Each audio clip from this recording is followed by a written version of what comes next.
Ayer estuvimos viendo el tema del despliegue, ¿no? Venga, vamos a empezar.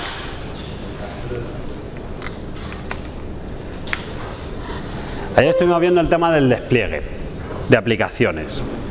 Este tema se puede enfocar desde el punto de vista a lo mejor de la administración, ¿vale? Pero pero la cuestión es que nosotros como desarrolladores tenemos que lidiar con este tipo de cuestiones. Nosotros, a diferencia de las aplicaciones que hemos hecho hasta ahora, no nos hemos preocupado en ese tipo de aplicaciones de cómo se instala la aplicación. Normalmente el profesor que nos pide la práctica nos pide el código fuente y a lo mejor alguna vez nos ha pedido un instalador, pero es una cosa un poco rara.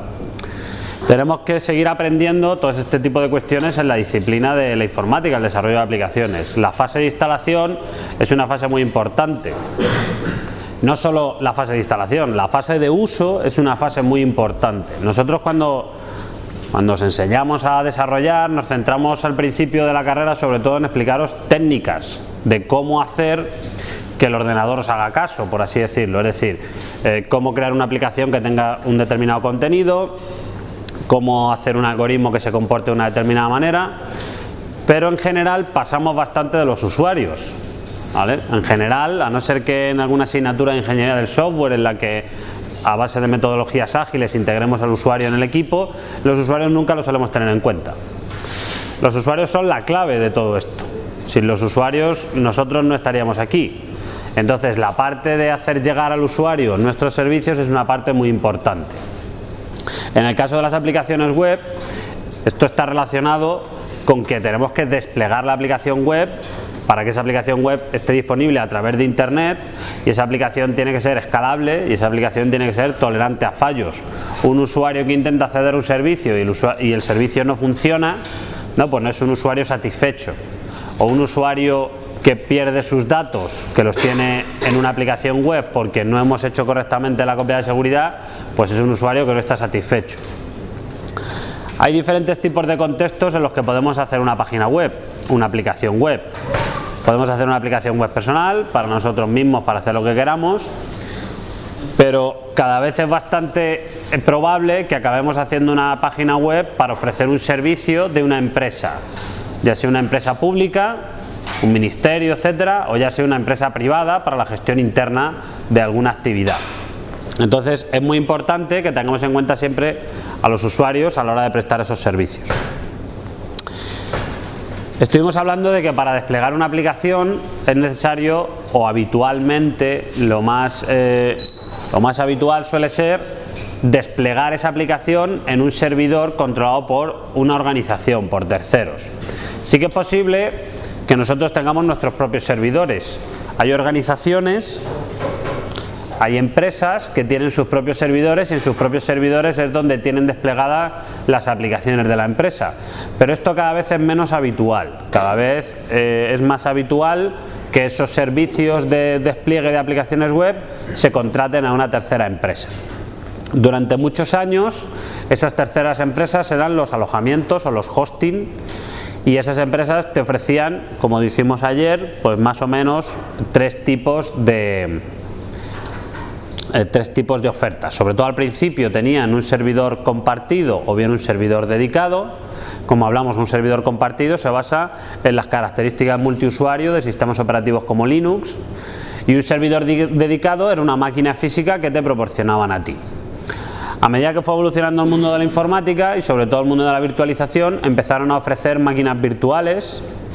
Las máquinas virtuales tienen la ventaja de que permite optimizar mucho más los costes, porque en un mismo hardware físico se pueden meter varias máquinas virtuales, y cuando una de esas máquinas virtuales no esté utilizando los recursos, se pueden aprovechar por otra máquina virtual. También, bueno, no lo comentamos ayer, pero también hay empresas que ellos te proporcionan la alimentación ininterrumpida y te proporcionan la conexión de red, pero tú vas con tu propio hardware, con tu propia máquina, y lo pinchas allí en su CPD, en su centro de procesamiento de datos, y entonces tú controlas tu propia máquina que instalaste de manera remota, pero está alojada en sus instalaciones. Hace unos años, tampoco vamos a entrar aquí en fechas y tal, y la historia y los detalles del cloud computing, pero hace unos años Amazon empezó a cambiar el panorama del alojamiento, porque Amazon empezó a ofrecer servicios que se cobraban por uso y que tenían una forma automatizada de utilizar esos recursos, ¿vale? A través sobre todo de API REST o de otros mecanismos de automatización. Entonces empezó a cambiar el concepto de alquilar una máquina en la que yo despliego una aplicación al concepto de alquilar una máquina por un tiempo determinado, que es a lo mejor cuando me hace falta, y cuando ya no me hace falta libero esa máquina. Esto empezó así, esta es la base del cloud computing orientado pues eso, al hospedaje, al alojamiento de servicios, pero a medida de esa idea básica, o sea, a partir de esa idea básica, se fueron ofreciendo cada vez más y más y más y más servicios de más alto nivel, ¿no? Entonces, como os digo, depende, Amazon fue la primera en llegar, Google Cloud Platform ha sido una de las últimas en llegar ofreciendo servicios de bajo nivel. Lleva ya bastante tiempo ofreciendo servicios de alto nivel, pero los servicios de bajo nivel creo que lleva un año más o menos, así, estoy hablando de memoria. Rackspace es otra también bastante importante, tiene precios bastante competitivos y ofrece servicios, sobre todo servicios de bajo nivel. Salesforce es una herramienta que ofrece software as a service, no es una herramienta pensada para desarrolladores, sino pensada para el usuario final. Ahora iremos desgranando todos estos detallitos que estoy diciendo. Y Windows Azure creo que es bastante parecida a Amazon, y bueno, Windows, pues como hablamos el otro día, Microsoft, como vio que Amazon estaba haciendo bastantes progresos en este sentido, pues decidió subirse al carro. Entonces, como os decía, hay diferentes tipos de servicios de estos proveedores de cloud computing o de computación en la nube. Algunos están orientados a los desarrolladores y algunos están orientados al usuario final, aunque a veces el desarrollador hace de usuario final, ¿vale? Ahora lo veremos. Pero, por ejemplo, si nos centramos exclusivamente en los desarrolladores, hay servicios que son de muy bajo nivel, que tienen que ver con máquinas, routers, IPs, servicios de almacenamiento pero para guardar sistemas operativos, ¿vale? Cosas de muy bajo nivel a nivel informático. Y luego otro nivel que tiene un mayor nivel de abstracción, que es lo que llamamos plataforma como servicio. Bueno, el primero de bajo nivel se llama infraestructura como servicio, que lo habréis visto en muchas ocasiones seguramente, porque el acrónimo es IaaS, Infrastructure as a Service, ¿vale? El de abajo, el plataforma como servicio, son los famosos PaaS, y el usuario final accede al software as a service, ¿no? Entonces, últimamente, prácticamente cualquier cosa se ofrece as a service, y entonces se suele poner el acrónimo XaaS, como sí, pues everything as a service o cualquier cosa como servicio, ¿no? Entonces, el más importante, infraestructura como servicio, luego plataforma como servicio, platform as a service, y por último, para el usuario final, el software as a service. Vamos a hablar un poco de la infraestructura as a service. Cuando yo necesito una máquina habitualmente virtual en un proveedor de cloud computing, a esa máquina se la denomina instancia o ejemplar, ¿vale? Entonces tenemos, bueno, aquí lo he llamado yo servidores, pero en su documentación en todos los sitios aparece como instancia, ¿no? Hay muchos tipos de instancias dependiendo del hardware que necesitemos. Hay instancias que tienen más memoria, hay instancias que tienen más procesador, hay instancias que tienen más espacio en disco, hay instancias que tienen una conectividad de red mucho mejor con otras instancias, hay instancias que tienen tarjetas gráficas especializadas para procesamiento masivo de datos, etcétera. Otro elemento importante de bajo nivel, el balanceador de carga. Para crear arquitecturas escalables y tolerantes a fallos, es necesario que cuando un conjunto de servidores recibe una petición, finalmente la petición sea procesada por el servidor que tiene menos carga, ¿vale? Eso lo hace un balanceador de carga, un load balancer. También tiene la capacidad de gestionar sistemas operativos. Cuando si habéis trabajado alguna vez con algún servidor, que me imagino que sí, tenéis que instalar un sistema operativo, ¿vale? En el mundo del cloud computing estamos constantemente creando máquinas y destruyendo máquinas, creando máquinas y destruyendo máquinas. Entonces, La tarea de dar un sistema operativo a esa máquina tiene que ser muy ágil, tiene que ser muy rápida, porque si tengo que instalar manualmente un sistema operativo cada vez que solicito una máquina, la velocidad que gano a la hora de solicitar la máquina la pierdo al intentar instalar el sistema operativo. Entonces, todos estos proveedores de cloud computing suelen ofrecer el concepto de imagen, de manera que cuando nosotros solicitamos una instancia le podemos decir qué imagen queremos que tenga cargada, y la imagen no es más que el sistema operativo junto con un conjunto de programas básicos que aparecerán automáticamente en la instancia. Los proveedores de cloud computing te suelen ofrecer instancias ya predefinidas, pero tú también puedes crearte tus propias, imágenes predefinidas, pero tú también puedes crearte tus propias imágenes, ¿vale? De manera que tú tienes una aplicación, instalas todo lo necesario en tu sistema operativo y cuando ya lo tienes todo configurado te puedes hacer una imagen, de manera que sea muy fácil volver a recuperar esa imagen en el futuro. De hecho, las imágenes también se suelen utilizar como una especie de copia de seguridad de la aplicación. Yo termino de instalar la aplicación ya me funciona correctamente, he hecho 4 pruebas y veo que todo funciona correctamente, entonces en ese caso congelo ese sistema operativo junto con la aplicación, congelo lo que tiene ese servidor y lo guardo en una imagen, de manera que si mañana quiero volver a tener el servidor como lo tenía aquel día en el que todo me funcionaba, lo único que tengo que hacer es restaurar la imagen, ¿vale? Esto lo suelen hacer bastante bien los operadores de cloud computing. También solemos tener acceso a servicios que nos permiten hacer copias de seguridad. En Amazon el sistema o el servicio que nos permite hacer copias de seguridad se llama S3 y nos permite, pues eso, a través de una API REST o a través de aplicaciones por la línea de comandos, coger información del sistema y guardarla en servidores suyos, ¿vale? De manera que luego podamos recuperar esa información a posteriori a través de una interfaz web o también a través de la línea de comandos. Nos ofrecen diferentes mecanismos de almacenamiento de datos, uno de ellos es S3 que os digo, pero por ejemplo Amazon tiene otro servicio que es muchísimo más barato que el S3, que te permite guardar mayor cantidad de información, con la única diferencia de que el acceso a esos datos no es inmediato. Normalmente en otros servicios que son más rápidos, tú ejecutas un comando y tienes acceso a los datos. Y tiene un coste. Bueno, pues Amazon tiene un servicio que se llama glaciación, Glacier, que te permite guardar gigas y gigas de información muy baratas, pero si quieres recuperar esa información, pues a lo mejor tarda 2 horas. ¿Por qué? Porque normalmente esos datos están en cintas físicas, por ahí en algún sitio, y no están accesibles directamente, ¿vale? Otra de las características que te ofrecen estos proveedores es la capacidad de gestionar direcciones IP.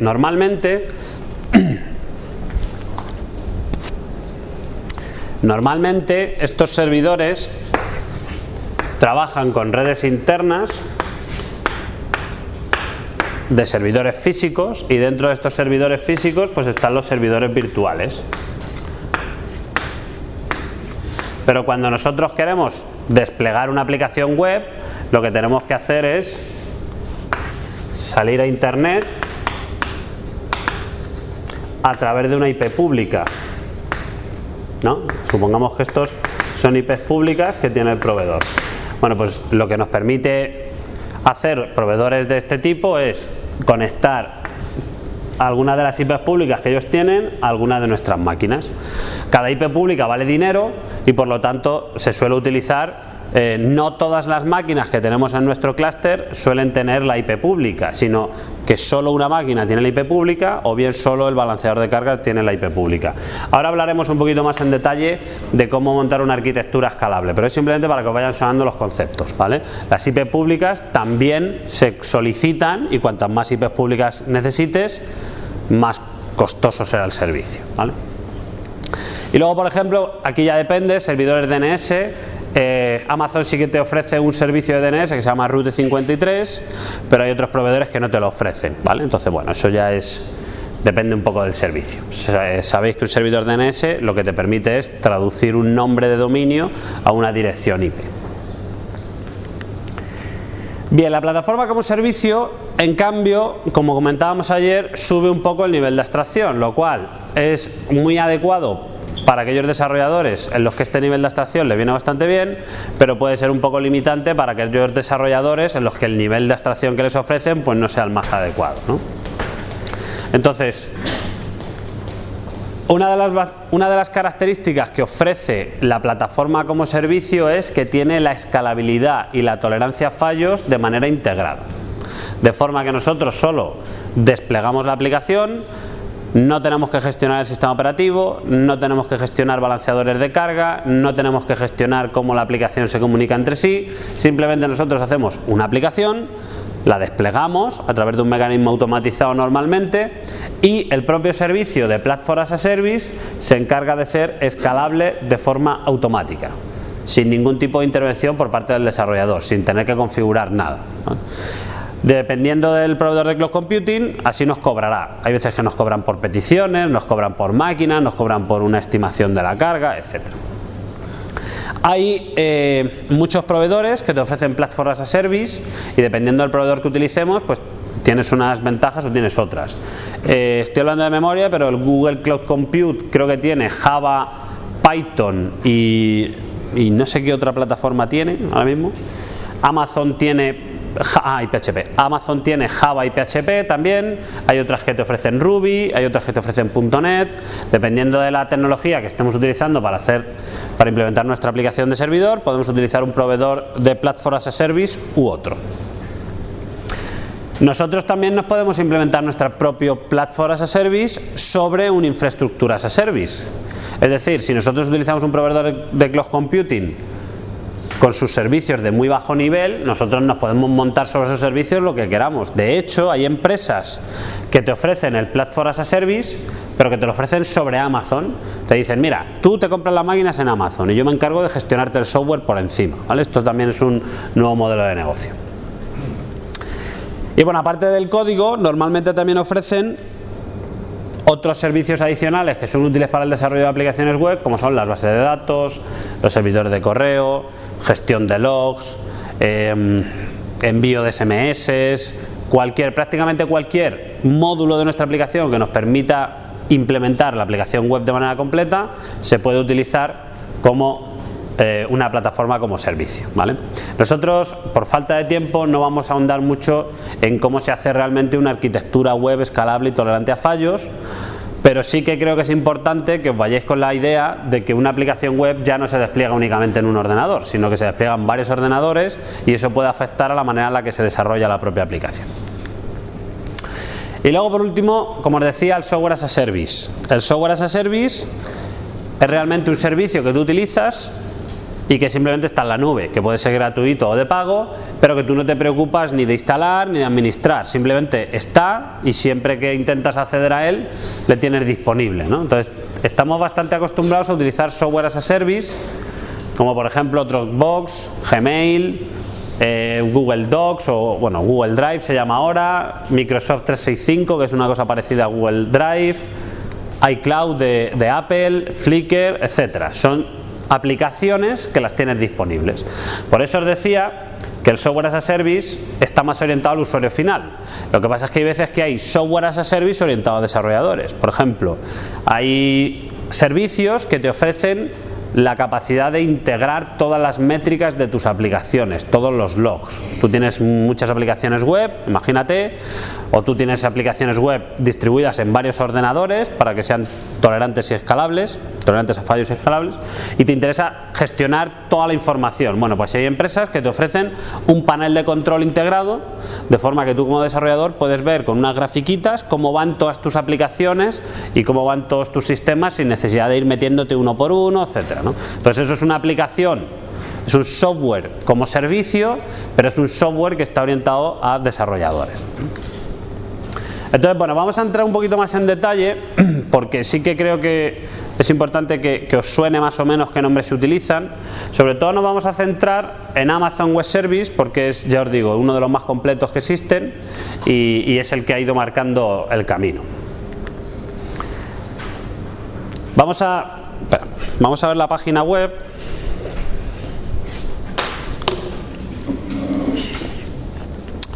Porque creo que es importante. Miráis, si buscáis AWS en Google, podéis acceder a esta página. Esta es la página web de Amazon, pero la parte de Amazon, la parte de Cloud Computing, ¿no? Entonces aquí tenéis, bueno, aquí veis que tenéis un anuncio, varios anuncios que van rotando. Presentamos el tipo de instancia C3. Claro, el tipo de instancia, acordaos, los servidores en Cloud Computing se llaman instancias y ellos tienen de varios tipos. Aquí, por ejemplo, esta instancia, este servidor, tiene procesador Intel Xeon, tiene un disco duro SSD, etcétera, ¿no? Por ejemplo, dice, presentamos Amazon AppStream. AppStream es un servicio que ofrecen ellos de muy alto nivel, que lo que permiten es ejecutar sus aplicaciones en sus servidores, permiten ejecutar aplicaciones del cliente en sus servidores y que se pueda acceder a esas aplicaciones a través de una tablet, por ejemplo. ¿Conocéis el servicio de OnLive para juegos en red? El servicio OnLive es una cosa parecida a esta. El servicio OnLive, que yo creo que no está disponible comercialmente todavía, te permite jugar a juegos de consola o juegos de PC, pero en los servidores del propio proveedor, y tú simplemente tienes una cajita en tu casa y accedes al juego a través de internet, ¿no? Pues sería una cosa parecida. ¿Veis? Esto es de mucho más alto nivel. Por ejemplo, Amazon Kinesis, grandes datos al momento, procesamiento en tiempo real para datos de transmisión. Esto sería como una especie de plataforma como servicio, porque a ti te permite procesar los datos como tú quieras como desarrollador, pero toda la infraestructura la proporcionan ellos, los de Amazon, ¿no? Estos son escritorios, o sea, vosotros sabéis que cuando vais a un aula aquí en la universidad tenéis el Windows virtualizado, ¿no? Que arrancáis el Windows desde una parte de servidores. Esto cada vez es más habitual en grandes empresas que quieren virtualizar los puestos de trabajo porque facilita muchísimo la administración. Bueno, pues Amazon te proporciona esa característica también de alto nivel. Te permite gestionar espacios de trabajo de forma que tú te pongas en el ordenador que te pongas, vas a tener siempre tu escritorio, ¿no?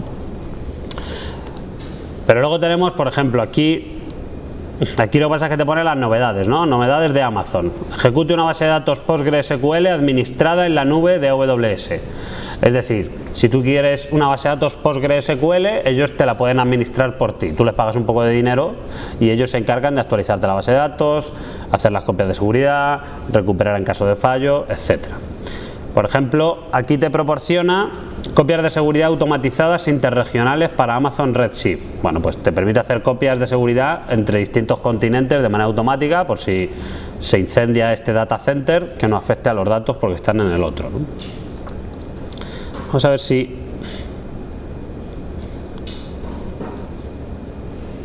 Vamos a echar un vistacito a la documentación. Por ejemplo, aquí tenemos todos los servicios que te ofrece Amazon, ¿vale? Que vamos a hablar nosotros un poquito de ellos ahora, pero ¿por qué os estoy enseñando la página web? Porque quiero que veáis que esto es una oferta comercial concreta de una empresa concreta que te ofrece unos servicios concretos. Si os vais a Rackspace, pues a lo mejor habrá otros servicios. Si os vais a Windows, ahora iremos al Google Cloud Platform a ver qué nos ofrece, ¿vale? Pero para que tengáis una idea de lo que os podéis encontrar. Bienvenido a la documentación de Amazon, sea nuevo en AWS o un usuario avanzado, podrá encontrar información útil, bla bla bla bla bla bla, ¿no? Por ejemplo, aquí tenemos primeros pasos con AWS, pues te explicará un poco el overview general, lo que estoy explicando yo ahora aquí, guías de introducción de AWS para casos prácticos comunes, cómo me facturas los servicios que yo utilizo. Aquí han puesto informática. Bueno, informática, pues la parte de más bajo nivel. Amazon Elastic Cloud Compute Cloud EC2 es el servicio que te ofrece servidores, que te ofrece instancias. Pues lo llaman ellos EC2, porque le tenían que dar un nombre y han decidido llamarlo EC2. Entrega de contenido, CloudFront. Bases de datos, por ejemplo, ellos tienen un conjunto de bases de datos y bajo el nombre de RDS son las bases de datos relacionales. Route 53 es su servidor de DNS, etcétera, etcétera. Por ejemplo, kit de desarrollo software. Como yo puedo automatizar muchas de las cosas que puedo hacer a través de la consola interactiva, me ofrecen un conjunto de librerías para Java para utilizar sus servicios, para .NET, para JavaScript, para Python, para Ruby, ¿vale? Todas estas cosas me facilitan utilizar sus servicios. De hecho, tienen hasta un plugin para Eclipse y un plugin para Visual Studio, por ejemplo. Bueno, tiene un montón de cosas, ¿vale? Vamos a ver Google CloudFront, Cloud Compute. También cambio de nombre, Google.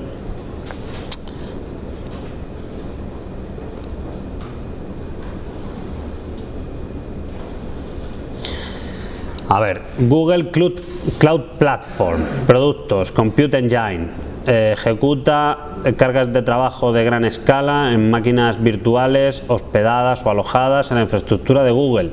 Elige una máquina virtual que se ajuste a tus necesidades y gana el rendimiento de la red de fibra óptica de Google a lo largo del mundo. Bueno, pues muy bien. Entonces, bueno, aquí te cuentan un poco su rollo, ¿no? Tienen unas máquinas virtuales de alto rendimiento, todo esto está o se aprovecha de la red que tiene Google a lo largo del mundo, paga por lo que utilizas. Por ejemplo, Amazon te cobra por horas y Google te cobra por minutos. Y entonces por eso te dice realmente paga por lo que uses, ¿no? Porque de alguna manera al hacerlo por minutos ellos consideran que es más justo. Bueno, es una manera de vender más. Balanceamiento de carga, también, lo que hemos visto antes. Provisioning, esta palabra de provisioning es la palabra provisionamiento, es la palabra que se utiliza cuando tú solicitas una nueva máquina, desde que tú la solicitas hasta que la tienes disponible con todos los servicios que tú necesitas, a eso se le llama provisionamiento. Entonces, claro, aquí lo que te dicen es que tienes un provisionamiento rápido y fácil. Fácil porque será bastante automatizado y rápido pues porque en vez de tardar 3 minutos pues a lo mejor tarda 30 segundos, ¿no? Entonces hay veces que dependiendo de las características de tu aplicación te puede ser más vulnerable o te puede interesar más tener un provisionamiento rápido o no. A ver qué más cosas tiene por aquí. Por ejemplo, para que veáis un poco el precio, una instancia normalita que tenga un core virtual y que tenga 4 GB de RAM, pues son en Europa 11 centavos de dólar la hora, ¿vale? Entonces si lo tiene 5 horas, pues echar cuentas, ¿vale? Esto es lo que vale una máquina de este tipo, de la estándar N1. Si quieres una estándar 16 con 16 cores, 60 GB de RAM y tal, pues te cuesta la hora $1.600, ¿vale? ¿Veis? Tiene varias, ¿no? Alta memoria, alta CPU, etcétera. Precio de la red, precio de las IPs, por ejemplo, ¿ves? Dirección IP estática, 1 céntimo la hora.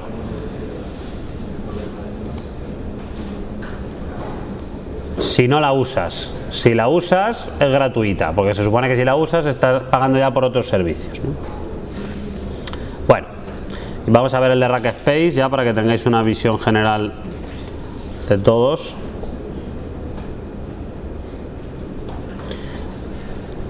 Bueno, aquí Rackspace te dice el líder en nubes híbridas. Vemos que está viendo la versión de Estados Unidos.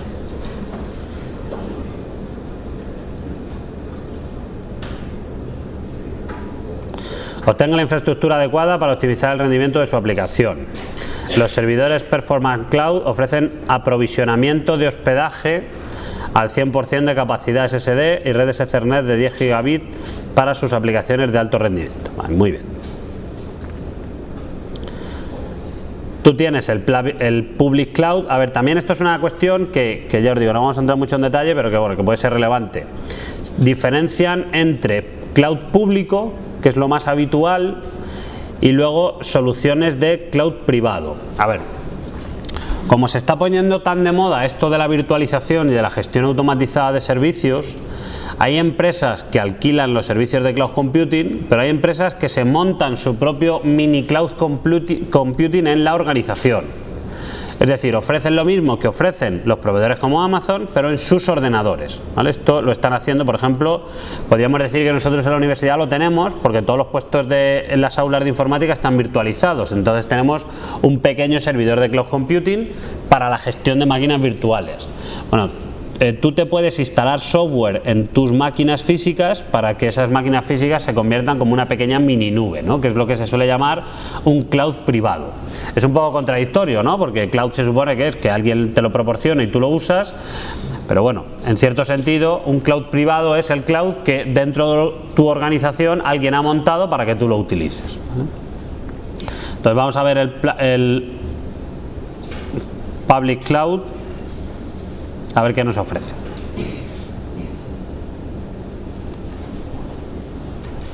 La plataforma escalable de máximo rendimiento para el hospedaje de aplicaciones y sitios web. Muy bien. Tenemos los cloud servers, que son las instancias. Tenemos el Cloud Block Storage, que es la capacidad de almacenamiento para copiar de seguridad, imágenes, etcétera.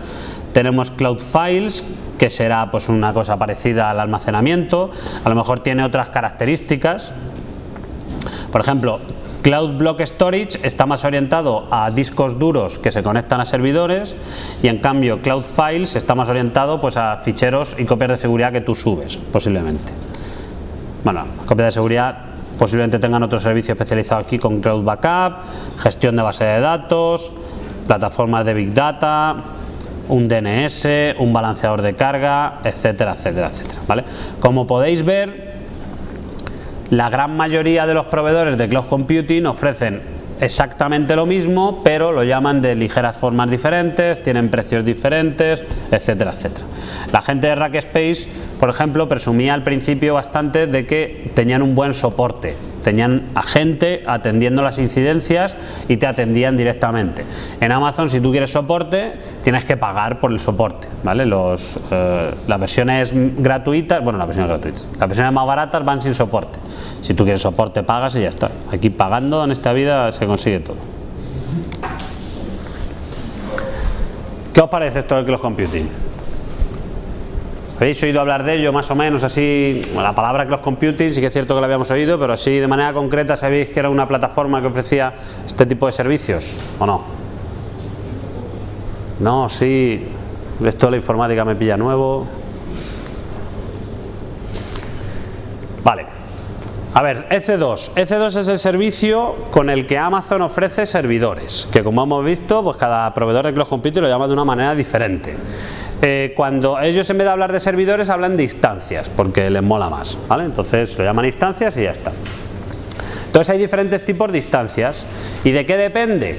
Pues ya sabéis, sois usuarios de informática hace mucho tiempo y sabéis que hay veces que una instancia pequeña, un servidor pequeño, pues no aguanta ejecutar una determinada aplicación, ¿no? Entonces dependerá mucho de la aplicación que queramos ejecutar.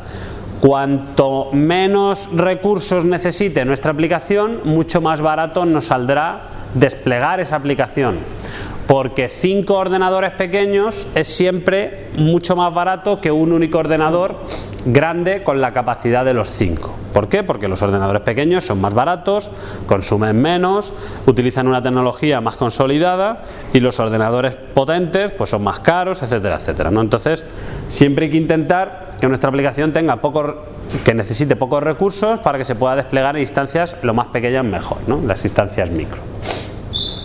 Luego hay instancias, pues eso, con gran cantidad de memoria, con CPU, dependiendo de nuestras necesidades elegiremos unas u otras. Algunos servicios adicionales.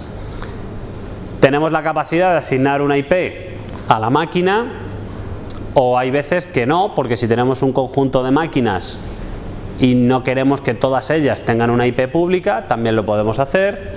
Podemos elegir dónde colocar la máquina. Por ejemplo, el centro de procesamiento de datos, el CPD que tiene Amazon en Europa, está en Irlanda. Entonces dentro de Irlanda tiene 3 ubicaciones físicas diferentes. ¿Por qué? Porque no sé, si explota su CPD, pues por lo menos que tú tengas la capacidad de tener de manera segura tu aplicación si tienes la aplicación distribuidas en esos CPDs, ¿no? Es lo que llaman las zonas de disponibilidad. Y luego tiene la capacidad de enganchar un disco duro. Hay una característica que sorprende mucho a los desarrolladores cuando empiezan a utilizar los servicios de Cloud Computing, y es que el disco duro es volátil. Tú arrancas una máquina, escribes en el disco duro, apagas la máquina y pierdes los datos que has escrito. Esto es un poco raro, ¿no? Porque tú dices, pero ¿cómo que pierdo los datos que he escrito? Bueno, pues la gente de Cloud Computing, para tener una facilidad a la hora de crear máquinas en sitios radicalmente diferentes, considera que le costaría cierto trabajo recuperar la información que tú has escrito en el disco duro. Entonces ellos consideran el disco duro en una aplicación web normalmente se utiliza para guardar ficheros temporales, para guardar cachés, para guardar ficheros de log, y todo eso debería recolectarse y centralizarse, pero no habitualmente no quieres que perdure, ¿no? Entonces tú tienes la opción, cuando arrancas una máquina virtual, de que el disco duro sea volátil, más barato, o si realmente tu aplicación quieres que la información del disco duro permanezca y se quede ahí para siempre, entonces tienes que utilizar un Amazon Elastic Block Storage, ¿no? Que es un disco duro de las instancias persistente, es decir, que aunque tú apagues la máquina, sigue manteniendo la información. Sus datos permanecen cuando la instancia se apaga, que es más caro que un disco duro de los otros. Otros servicios que tenemos, el Amazon CloudWatch, que te permite monitorizar la carga y la memoria que utilizan tus máquinas, por si acaso tu máquina pues está demasiado cargada. Tienes la capacidad de hacer autoescalado, normalmente conectado a un balanceador de carga elástico. Un balanceador de carga elástico no solo redirige, un balanceador de carga elástico, luego lo veremos un poquito más en detalle, pero un balanceador de carga elástico lo que hace es distribuir las peticiones a un conjunto de máquinas. Y el servicio de autoescalado lo que te hace es ponerte máquinas nuevas o quitarte máquinas en función de la carga de las máquinas existentes. Entonces, tanto el servicio de autoescalado como el Elastic Load Balancer colaboran entre sí para asegurarte de que si la aplicación tiene más usuarios vaya consumiendo servidores y si tiene menos vaya reduciendo servidores. Lo que os he dicho antes, las AMIs en Amazon, las imágenes que se utilizan para crear un servidor se llaman AMIs, como los americanos estos que están ahí, lo de la barbita, es igual. Entonces las AMIs, que es Amazon, no sé el acrónimo que es, ¿vale? Son las AMIs, tú te puedes tener todas las AMIs que tú quieras y cuando crees un servidor nuevo eliges la AMI con la que quieres que se te genere ese servidor, ¿no? Y luego hay instancias, te ofrecen instancias con software ya preinstalado. Tienes un Ubuntu Server, tienes Debian, tienes Yellow, una distribución propia suya, tienes un montón de cosas, ¿no? Además, la gente de Amazon ha puesto una tienda de aplicaciones dentro de su propia plataforma de cloud computing, de manera que gente que tenga determinado software pueda vender ese software en su plataforma de cloud computing, de forma que cuando tú crees un servidor le puedas ya tener preconfigurado con el software, de manera que tú no tengas que instalar nada. Por ejemplo, si yo fuera un proveedor de base de datos, a lo mejor a mí me interesaría ofrecer una base de datos ya preconfigurada en una máquina de Amazon y me pagaran un poquito. Entonces, gracias a eso se favorece pues la comercialización de nuevos tipos de servicios. Yo no solo ofrezco el software como tal, sino que ofrezco el software que me asegura que funciona correctamente en una máquina dentro de Amazon, ¿no? Aquí hay una cosa curiosa, tampoco vamos a entrar mucho en detalle, pero tú normalmente piensas, bueno, pues yo quiero una máquina y pago la máquina cuando la uso y cuando ya no me interesa utilizar la máquina, pues ya dejo de pagar, ¿no? Ese sería las máquinas bajo demanda. Lo que pasa es que si tú tienes claro que vas a utilizar una máquina mucho tiempo a lo largo de todo el año o de 6 meses, tú puedes pagar a priori y Amazon te hace precio, por así decirlo, ¿no? Tú le dices a Amazon, oye, que voy a utilizar 3 años, la voy a tener arrancadas todo el día, hazme precio. Y entonces puedes utilizar el sistema de instancias reservadas que pagas por adelantado, pero te sale mucho más barata la hora, ¿vale? Entonces, bueno, te puede interesar, dependiendo del uso que vayas a hacer de tus máquinas, te puede interesar. Y luego hay una cosa curiosa, que son las instancias Spot. Las instancias Spot, la gente de Amazon decía, vamos a ver, yo tengo máquinas que hay determinados momentos que no uso. ¿Por qué? Pues porque en ese determinado momento no tengo clientes suficientes que me estén solicitando las máquinas. Entonces dice, las voy a vender baratas. Voy a decir, cuando no tenga un cliente que me esté solicitando la máquina, voy a bajar el precio de la máquina, a ver si hay algún cliente que le interesa más barata. Si aún así no consigo nadie que quiera la máquina, pues vuelvo a bajar el precio. Entonces hay un tipo de instancias, que son las instancias Spot, que te dice Amazon, si a mí me sobra alguna máquina, te la dejo barata. Y entonces tú lo que dices es, vamos a leerlo para no equivocarnos. El usuario fija el precio al que está dispuesto a pagar una hora de cómputo y Amazon ofrece al usuario las instancias que sobran cuando están disponibles a ese precio en base a la oferta y a la demanda. Entonces tú dices a Amazon, mira, a mí si me cobras 10 céntimos por hora de máquina, yo te lo pago, pero si están más caras yo no te lo pago. Entonces dices, pero esto es un poco raro, ¿no? Porque a ti las máquinas te interesan cuando te interesan, o no. Imaginaos que nosotros tenemos un conjunto de datos que queremos procesar, pero los tenemos que procesar para dentro de un mes. Entonces, a lo mejor si utilizamos una máquina de Amazon de estas que pagamos por ella, pues lo tenemos procesado en 3 horas. Pero dices, bueno, ¿y por qué voy a pagar tan caro pudiendo decirle a Amazon, oye Amazon, tengo aquí unas cuantas cosas para procesar, cuando tenga hueco, ¿vale? Cuando estén baratas las imágenes, me avisas y me procesas esto, ¿vale? Otra cosa que puede hacer el proveedor es, si en un momento determinado no he podido conseguir instancias de tipo spot, pues es en ese momento cuando voy y pago por las instancias bajo demanda, ¿vale? ¿Veis? Son trucos, esta gente de Amazon es muy lista, ¿vale? Son trucos que se van inventando, aquí la cosa es ganar dinero por todos los sitios, ¿vale? Entonces les sobran máquinas, pues las vende baratas. Bueno, esos son los servicios más o menos de más bajo nivel.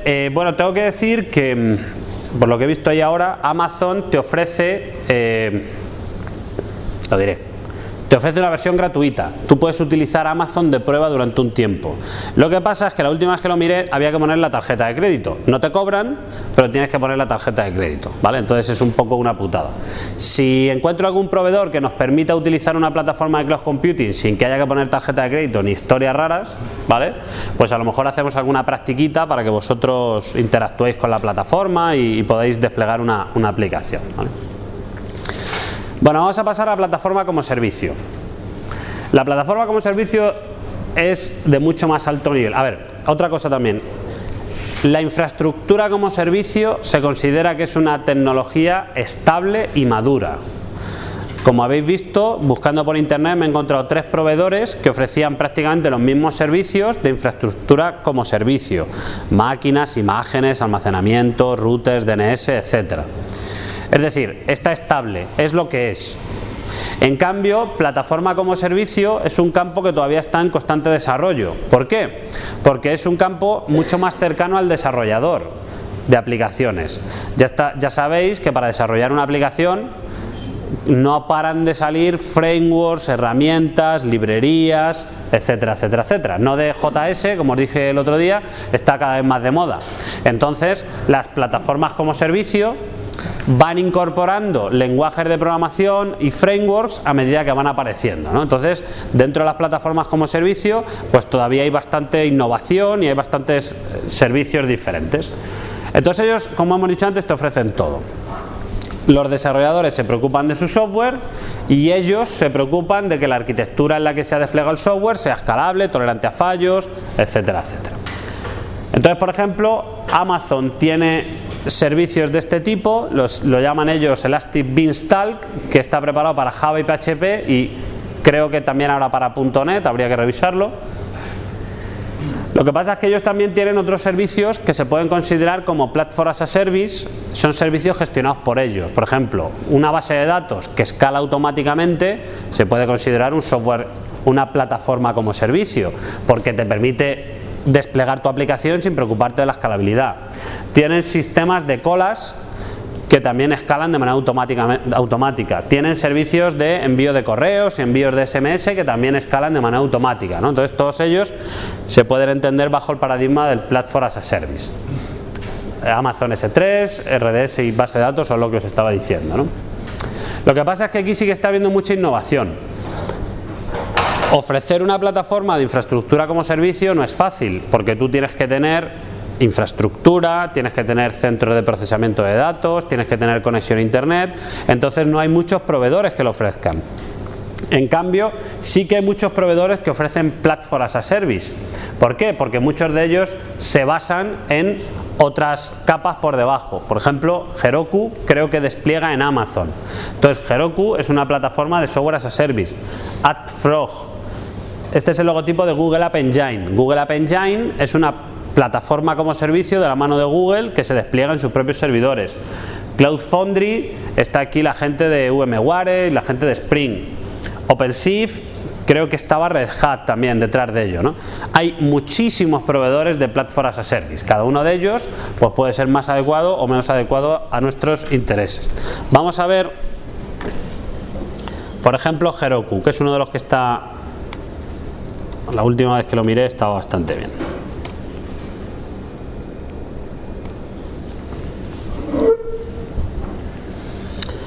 A ver cómo se venden los de Heroku. ¿Vale? Deliver apps.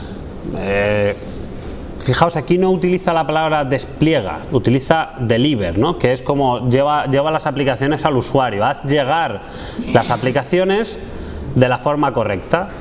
Es lo que estábamos diciendo antes, se centran en lo que realmente nos importa a nosotros como desarrolladores, que es hacer llegar las aplicaciones al usuario de la manera correcta. ¿Por qué de la manera correcta? Porque es escalable, tolerante a fallos, etcétera, etcétera, ¿no? Mira, por ejemplo, ¿os acordáis lo que os he dicho antes de la tarjeta de crédito? Te dice, venga, regístrate gratis y no hace falta que ponga la tarjeta de crédito, ¿vale? Otra cosa es que nos deje hacer algo sin la tarjeta de crédito, ¿vale? Pero registrarte te puedes registrar. A ver, te dice, mira, construye apps, no infraestructura. Cuando empezamos a oír la palabra infraestructura en el campo este del desarrollo de aplicaciones web, pues estamos hablando de servidores, de instalación de bases de datos, de configuración de logs, ¿vale? Todo lo que tiene que ver con los recursos en los que se despliega la aplicación, ¿vale? Esa es la infraestructura en la que se despliega la aplicación. Y lo que te dice aquí es, céntrate en hacer aplicaciones y no infraestructura. Por ejemplo, aquí habla de apps en general, no habla de web porque hay otro tipo de aplicaciones que también se pueden gestionar de esta manera. Heroku te proporciona todas las herramientas que tú necesitas para iterar rápidamente. ¿Os acordáis? Las metodologías ágiles te hablan de el desarrollo basado en iteraciones. Bueno, pues aquí lo que te dicen ellos es que puedas iterar rápidamente y adopta las tecnologías adecuadas para tu proyecto. Construye aplicaciones modernas y mantenibles y extiende su funcionalidad instantáneamente con funcionalidad de cientos de servicios cloud, de proveedores de servicios cloud, sin preocuparte sobre la infraestructura, ¿no? Que es un poco lo que venden ellos. Despliega en minutos con herramientas que te encantan. Por ejemplo, esta es la forma que tú tienes de desplegar una aplicación en un proveedor como Heroku. Tú te creas una aplicación, la tienes disponible y simplemente haces que llegue el código a esa aplicación y con eso ya está desplegada en el proveedor de Platform as a Service Heroku, ¿vale? No tienes que hacer nada más. Y sobre todo la característica que te proporciona es escala a millones de usuarios. Escala tus aplicaciones moviendo una barra y actualiza tu base de datos en un conjunto de pasos simples, cualquiera que sea tu crecimiento, ¿no? Se supone que toqueteando por aquí consigues eso. Por ejemplo, GitHub utiliza sus servicios, Facebook, MailChimp, etcétera, ¿no? Vamos a ver si tenemos algo más de información.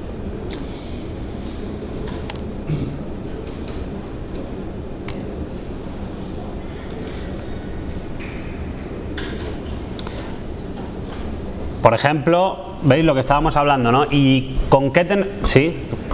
No termino de entender qué nos ofrece.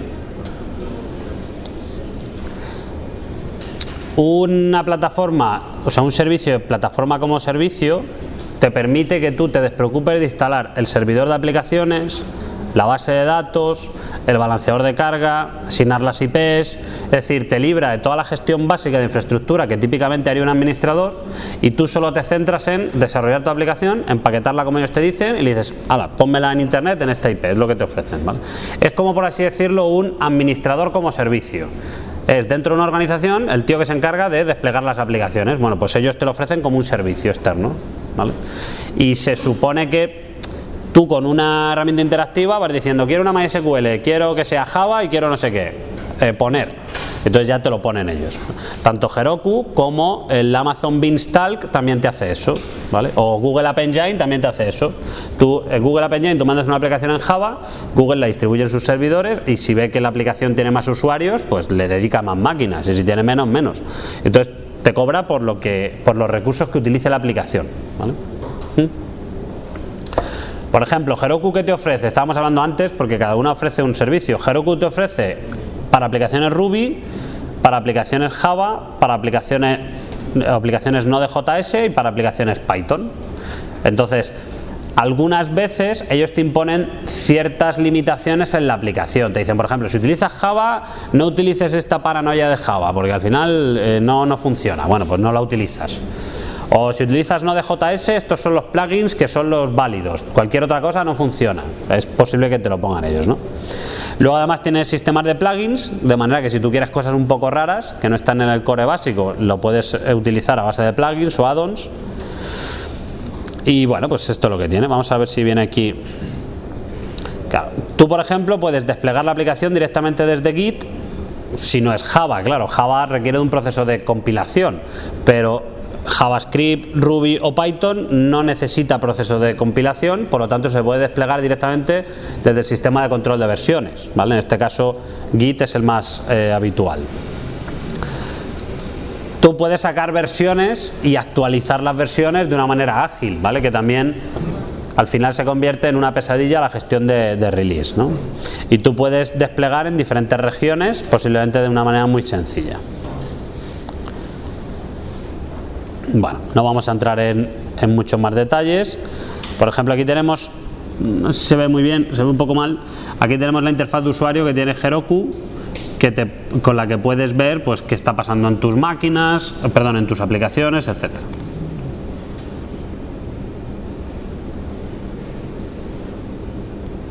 Y normalmente todas ofrecen una API.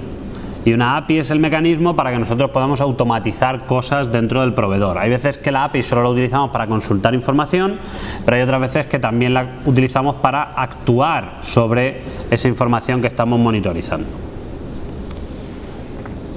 Bueno.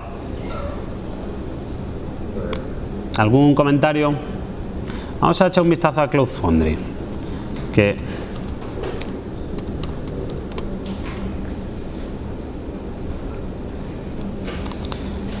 La última vez que lo vi, Cloud Foundry te permitía también esto como Heroku, pero además bajártelo tú, instalártelo en tu propia máquina para facilitar el desarrollo.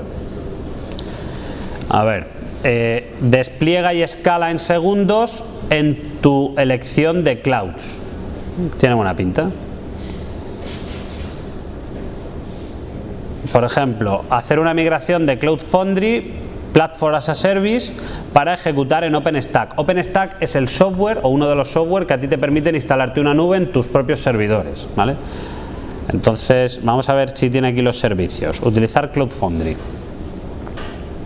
Céntrate en tu código, no en la infraestructura, ¿vale? Pues otra vez el mismo mensaje, el mismo eslogan que teníamos en Heroku. Las aplicaciones Java con Spring, o bien Ruby on Rails, o bien Node.js. Aquí no tienen Python, por ejemplo. Bueno, pues nada.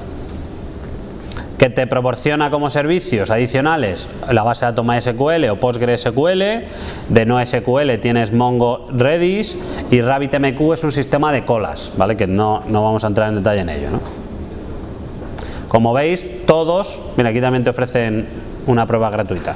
Como veis, todos los proveedores de Platform as a Service te ofrecen servicios similares. A ver qué tengo aquí. Mira, termino con el software como servicio.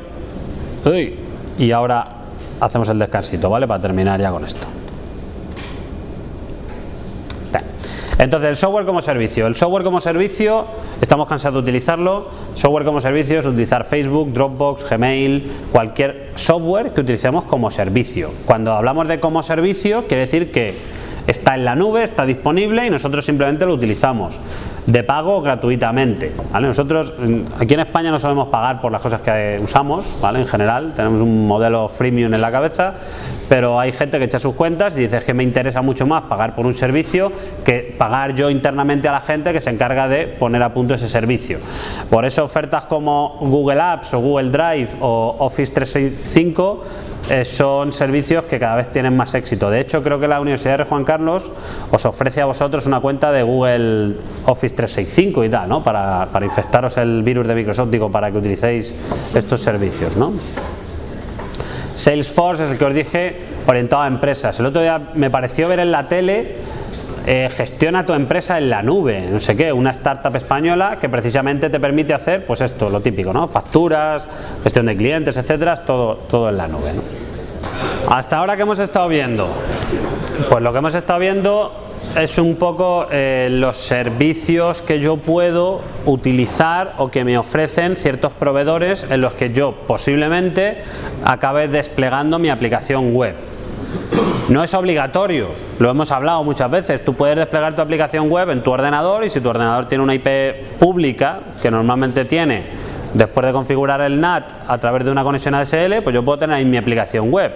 Pero tiene muchas limitaciones, porque si mi madre me apaga el ordenador o mi compañero de piso la lía y baja los plomos, pues mi aplicación web se cae, mi conexión de banda ancha no funciona porque no es simétrica, etcétera, etcétera, ¿no? Se me puede quemar el ordenador. Por ejemplo, Iberia hace unos años, no me acuerdo, hace 4 o 5 años, tenía 2 ordenadores grandes para soportar la reserva de vuelos online, ¿no? Y tenía un ordenador, y a la derecha de ese ordenador tenía el ordenador que hacía de respaldo. Es decir, por si hubiera algún problema con el original, tener otro de respaldo. La verdad es que estaba de puta madre, ¿no? Si se caía uno, estaba el otro al lado. Se quemaron los dos. ¿Vale? Se incendió el CPD y se quemaron los dos. Entonces estuvo Iberia haciendo las cosas a mano durante 3 o 4 días. Entonces es importante la escalabilidad, la tolerancia a fallos, etcétera. También pasa una cosa. Me imagino que muchos de vosotros habréis sufrido Windows 95 o Windows 98. Ese sistema operativo que de vez en cuando se apagaba solo, ¿no? Entonces, Microsoft diría que era una característica, no un bug, ¿no? Que era como para hacerte descansar, ¿no? Y cosas así. Pero ya no es habitual, o sea, ya la gente habitualmente no utiliza un ordenador que se apaga solo. Entonces ya la gente no guarda los documentos. ¿Os acordáis que antes había que estar cada 20 segundos guardando en el Word, ¿no? Por si acaso se apagaba, no perder lo que estabas haciendo. Ahora incluso estás haciendo un correo, estás escribiendo un correo y se va autoguardando y se guarda automáticamente como borrador, ¿no? ¿Por qué? Porque los usuarios, bueno, pues esperan una serie de funcionalidades que no tenían antes. Pues esto está también muy relacionado con el tema de la web. Un usuario, si utiliza una web, no espera que deje de funcionar, ¿no? Por ejemplo, yo veo en Twitter muchas veces que sigo a la gente de delegación de alumnos de aquí de la universidad, en plena época de exámenes y no funciona el campus virtual, no sé qué, tal. ¿Para qué te hace falta el campus virtual a estas alturas si se supone que tenías que llevar estudiando 2 semanas, ¿no? Pero bueno, me entendéis, ¿no? Te pones a estudiar el último día, porque ¿cómo vas a esperar que te va a dejar de funcionar el campus virtual, ¿vale? Entonces ya hemos visto qué proveedores nos permiten desplegar aplicaciones. Ya hemos visto más o menos los servicios que te ofrecen. Por ejemplo, no entramos mucho en detalle porque si no nos daría tiempo, ¿vale? Aquí esto daría para una asignatura o incluso 2. Pero lo que te dicen, por ejemplo, los proveedores de cloud computing o de cualquier mecanismo de alojamiento es: diseña tu aplicación para la tolerancia a fallos. Es decir, todo se rompe siempre, constantemente. La gente de Netflix, que os he comentado alguna vez que utilizan Amazon como su proveedor de cloud computing, se preparan para que todo se rompa de la siguiente manera. Si las máquinas se pueden romper solas de vez en cuando, lo que yo voy a hacer es apagarlas de manera aleatoria todos los días, unas cuantas. Netflix tiene muchísimas máquinas desplegadas porque tiene muchísimos usuarios, entonces tiene una herramienta que se llama Chaos Monkey Tool. Mira, lo voy a enseñar para que luego no me creéis. Luego yo os cuento cosas y no me creéis, diréis, este profesor está loco. Chaos Monkey Netflix.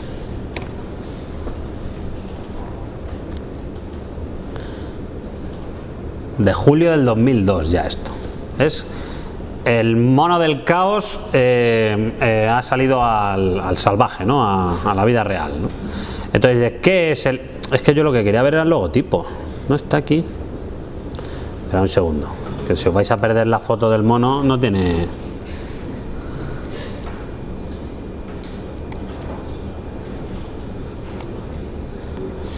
A ver si la encuentro.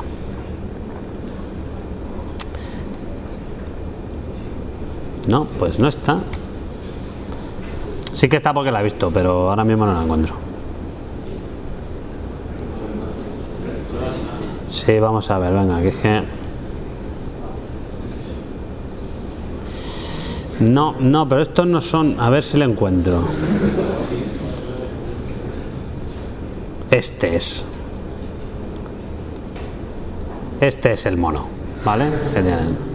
De una cara de asesino. Vale, entonces Vamos a ver qué es, ¿no? Chaos Monkey es un software desarrollado por Netflix, por los ingenieros de Netflix, para probar la capacidad de recuperación de sus servicios de Amazon Web Service, ¿no? De la capacidad de recuperación. Entonces, ¿qué es lo que hace? Lo que hace, este software simula fallos en instancias de servicios que se están ejecutando bajo sus sistemas de gestión automática de fallos, ¿no? Y lo que hacen es apagar la máquina.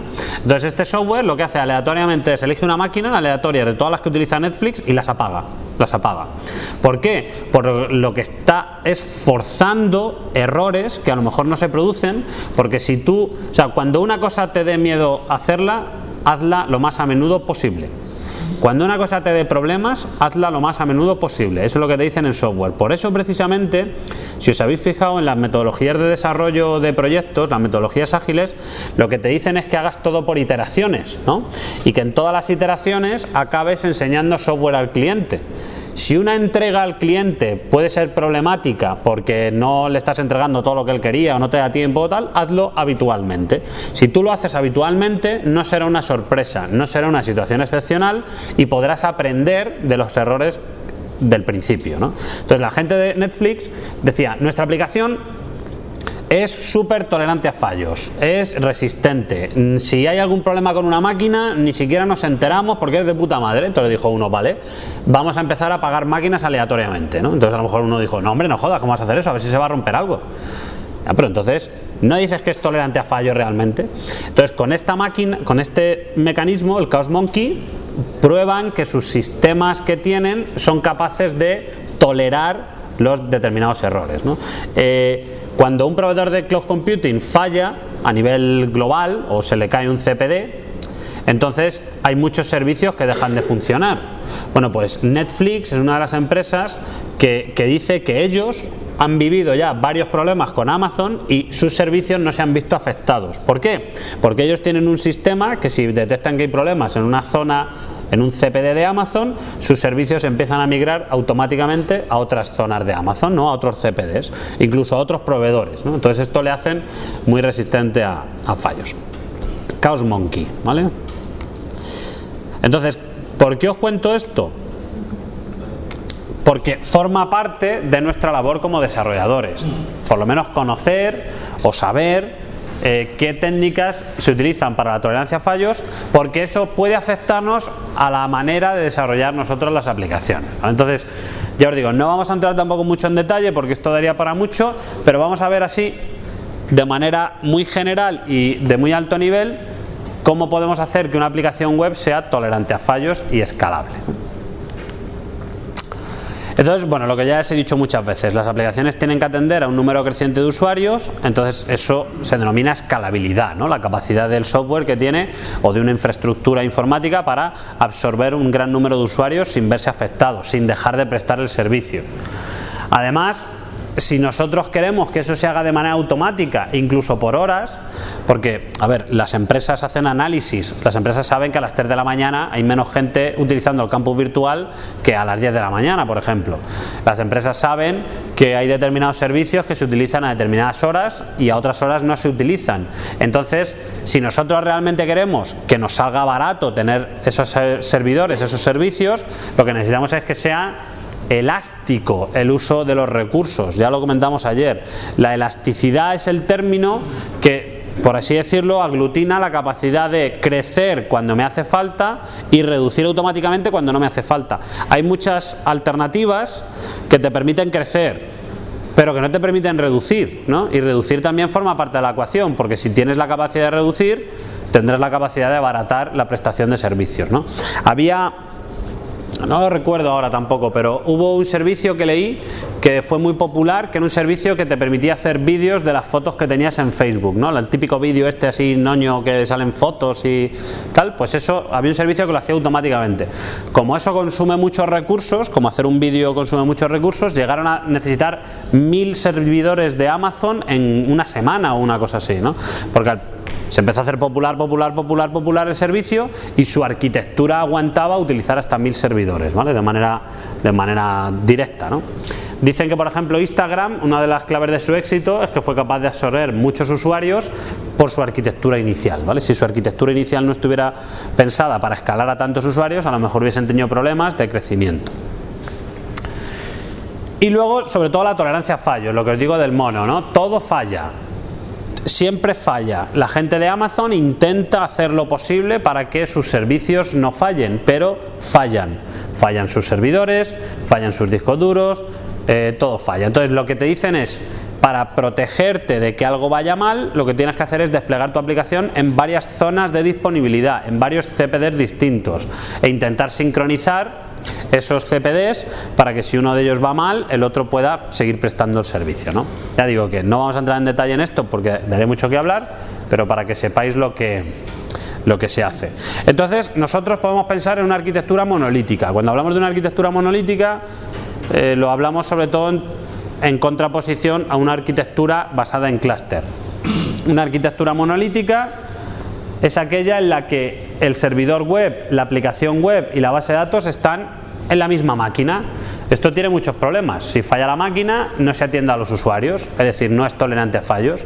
Además tiene otro problema, que si hay muchos usuarios, puede que la máquina colapse y no se atienda a ninguno de ellos, ¿vale? No es que atiendas a unos pocos y a los demás los rechaces, es que es posible que la máquina no aguante y realmente no funcione con ninguno de los usuarios. Hay gente que considera, dice, bueno, pues lo que podemos hacer es utilizar el escalado vertical. Escalado vertical es la capacidad de añadir más recursos a la máquina. Bueno, pues si la máquina no aguanta, pues le pongo más memoria, o le pongo más procesador, o pongo la aplicación en otra máquina, ¿no? Pero aquí al final siempre vamos a llegar a un punto límite. Siempre va a haber un número de usuarios que no va a aguantar la máquina. Cuando tú escalas una aplicación de manera vertical, tienes el problema de que siempre vas a llegar a un límite y tienes otro problema. Los servidores cada vez cuestan más, ¿vale? Es mucho mejor tener 5 ordenadores baratos que tener un ordenador con la capacidad de esos 5, porque te va a ser muchísimo más caro, ¿no? Por ejemplo, esto es una característica que hace el gobierno, el Departamento de Defensa americano. Por ejemplo, se compró, no sé, 200 PlayStation 3 y las puso a funcionar ahí para hacer cálculos que ellos querían.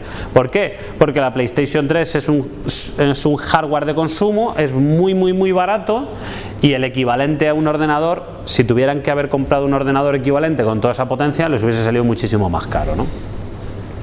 Entonces, aunque esta arquitectura es una arquitectura que nos puede servir a la hora de desarrollar aplicaciones nosotros como desarrolladores, siempre tenemos que tener en cuenta que esta arquitectura no es adecuada para producción, es decir, para que la aplicación sea utilizada por muchos usuarios.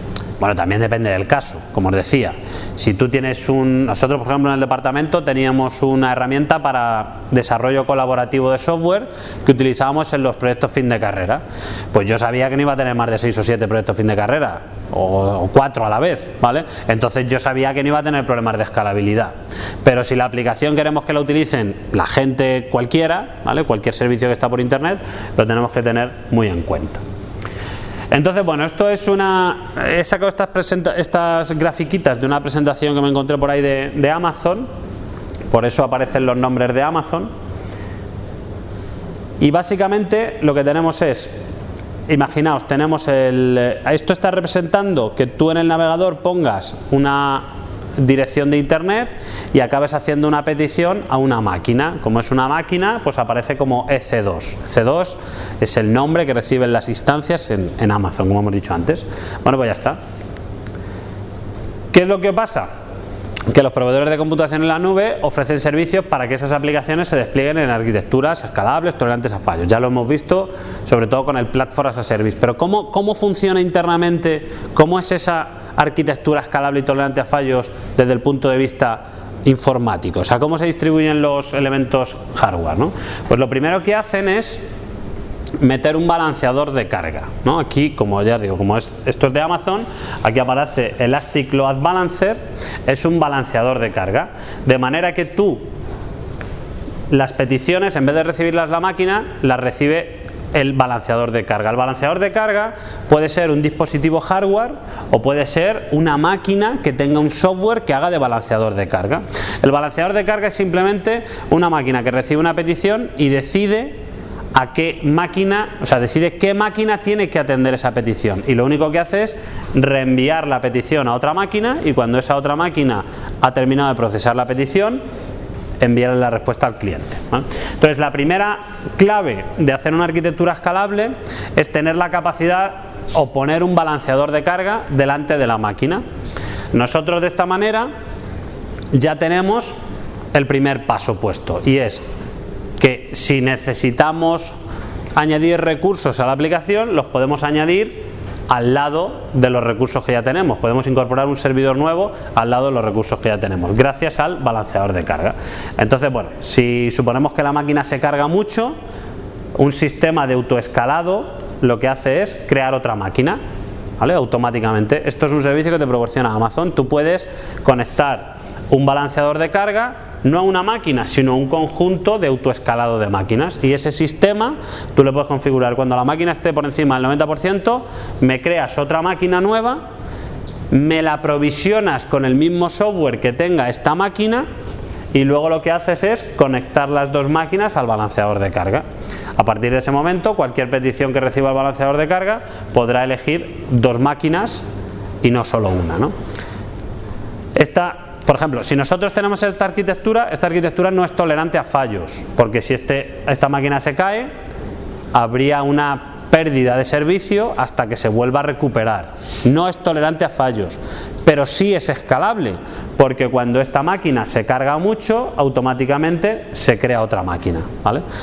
Esta ya sí sería la primera arquitectura tolerante a fallos mínima.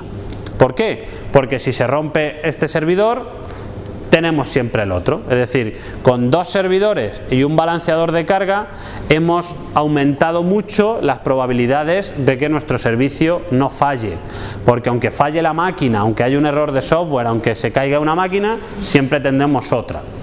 Me podéis decir: ya, pero el load balancer puede fallar. Efectivamente, todo puede fallar, pero se considera que el load balancer es muchísimo más fiable que cualquier máquina que nosotros tengamos, ¿vale? Que se puede desconfigurar, que puede tener un bug, etcétera. De hecho, por ejemplo, creo recordar que Amazon, los balanceadores de carga son hardware, entonces es todavía muchísimo menos probable que falle, ¿no? Es como si tú dices: es que claro, el router puede fallar. Ya, hombre, pero el router se supone que es un hardware que está probado y que habitualmente no falla, ¿no? Entonces, si las dos máquinas se quedan sin carga, si llega un momento de uso de la aplicación en la que ya no se utiliza tanto la aplicación, pues el propio sistema de autoescalado lo que puede hacer es quitar una de ellas y volver a la situación inicial, ¿vale? Depende de los recursos que tengamos, depende de lo que no queramos gastar. A lo mejor la situación básica es con dos máquinas, porque eso nos proporciona tolerancia a fallos, y lo que podemos hacer es crecer a partir de las dos máquinas a 3, 4, 5, 6 y luego decrecer, pero siempre mantener dos máquinas, ¿vale? Esto ya es una política nuestra que depende de los recursos que tengamos. Al final, cuanto más tolerancia a fallos quieras, más tienes que pagar, porque vas a necesitar mayor redundancia. Normalmente la tolerancia a fallos se consigue poniendo los servicios por duplicado, de manera que si falla uno, pues tienes el otro, ¿no?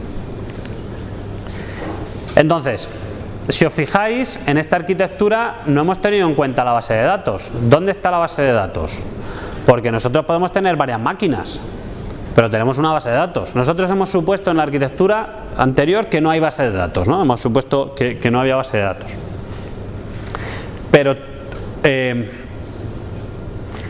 Pero también necesitamos que esa base de datos sea escalable y tolerante a fallos, ¿no? Porque si se nos cae el nodo donde está la base de datos, volvemos a tener el mismo problema. Entonces, la mayoría de los proveedores que te ofrecen soluciones de Platform as a Service te ofrecen un clúster de bases de datos gestionadas. Nosotros las podemos gestionar también, pero ellos te lo ofrecen de manera gestionada. De manera que, por ejemplo, esta es la arquitectura típica que podríamos tener cuando utilizamos una base de datos. Aquí aparece, no se ve muy bien, luego las transparencias las colgué el otro día, ¿no? Sí. Aquí pone Amazon RDS porque es el sistema que tiene Amazon de base de datos gestionadas por ellos, ¿vale? Pero aquí internamente lo que podemos ver es que hay varias máquinas que tienen el servicio de base de datos, de manera que si una máquina falla, pues se puede recuperar con la otra, etcétera. Pero también lo podemos conseguir como un servicio. Entonces tenemos una base de datos aquí. Si necesitamos más servidores web, se van colocando aquí, y internamente, si necesitamos más máquinas para la base de datos, se van gestionando aquí. ¿Que lo queremos gestionar nosotros? Lo podemos gestionar nosotros. ¿Que no queremos porque no sabemos mucho y porque preferimos quitarnos de problemas? Contratamos el servicio Amazon RDS y es Amazon la encargada de hacer escalable este servicio de base de datos, ¿vale? Esta sería una arquitectura típica de una aplicación web que queremos que sea escalable. Si queremos que sea tolerante a fallos, aquí nos hace falta, como os he comentado antes, otro servidor. Al menos necesitaríamos 2. Hay otro aspecto importante que nosotros no hemos visto hasta ahora, pero que ha llegado el momento en que lo empezamos a tener en cuenta, que es la caché. ¿Alguien ha oído hablar de caché en el contexto de las aplicaciones web? A ver, hay caché del navegador. El navegador guarda las imágenes que ya se ha bajado previamente, de manera que no tenga que pedírselas al servidor otra vez. Hay caché a nivel de computación, ¿no? Cuando yo me traigo algo de la memoria, lo guardo en una caché, porque es bastante probable que lo vaya a necesitar en el futuro y por lo tanto ya lo tengo bastante más a mano, ¿no? Bueno, pues las aplicaciones web también tienen caché para la base de datos. La base de datos es una pieza de software bastante compleja, y hacer una petición a la base de datos pues es complicado, ¿no? Porque como queremos que sea tolerante a fallos, que soporte transacciones, que soporte un lenguaje de alto nivel, pues al final eso acaba penalizando el rendimiento, y una consulta a una base de datos cuesta bastante tiempo. Entonces las aplicaciones web lo que hacen es que todas las peticiones que hacen a la base de datos las acaban guardando en una caché, de manera que cuando tengan que volver a hacer una petición de esos datos, preguntan primero en la caché, y si está la información en la caché no tienen que ir a la base de datos. Por ejemplo, Facebook, una vez estuve leyendo un artículo de Facebook que cacheaba lo que es la página principal del usuario, de manera que si un usuario hace F5, en vez de reconstruir completamente la página inicial desde la información que tiene en la base de datos, simplemente va a la caché, y si nada ha cambiado, o si solo han cambiado ciertas partes, recupera la información de la caché en vez de tener que reconstruirla otra vez, ¿no? Entonces, nosotros podemos gestionar la caché con un servicio también ofrecido por Amazon, o nosotros podemos gestionar manualmente nuestra propia caché, pero la gran mayoría de las aplicaciones web, para que sean escalables, para que sean tolerantes a fallos y para que estén optimizadas y tengan buen rendimiento, acaban utilizando un sistema de caché, ¿vale? No sé si nos va a dar tiempo a hablar de ello en detalle, pero para que lo vayáis teniendo en cuenta, ¿vale? El servicio que te ofrece Amazon para gestionar caché es Elastic Cache, y nosotros podemos utilizar, hay muchos proveedores, por ejemplo Hazelcache es un sistema de caché distribuida, Memcache es otro sistema de caché distribuida, etcétera, etcétera. Bueno, aquí lo que podemos ver es, en resumen, una arquitectura básica de una aplicación escalable y tolerante a fallos. Tenemos el grupo de autoescalado, de manera que en base a la carga que yo tenga va creando automáticamente máquinas y va reduciendo máquinas. Tenemos el balanceador de carga, que es el encargado de balancear las peticiones que llegan a usuarios menos cargados, a máquinas menos cargadas. Tenemos el sistema de persistencia, que lo podemos tener como un servicio que utilizamos o que podríamos gestionar nosotros, y luego tenemos la caché. Hay mecanismos de caché en los que la caché está en otras máquinas independientes, y hay sistemas de caché en los que la caché está en cada una de las máquinas que nos ofrecen el servicio, ¿vale? Ya os digo que no vamos a entrar mucho más en detalle en las arquitecturas de este tipo, pero para que sepáis que una aplicación web no se despliega en un ordenador, sino que se despliega en varios ordenadores, ¿vale?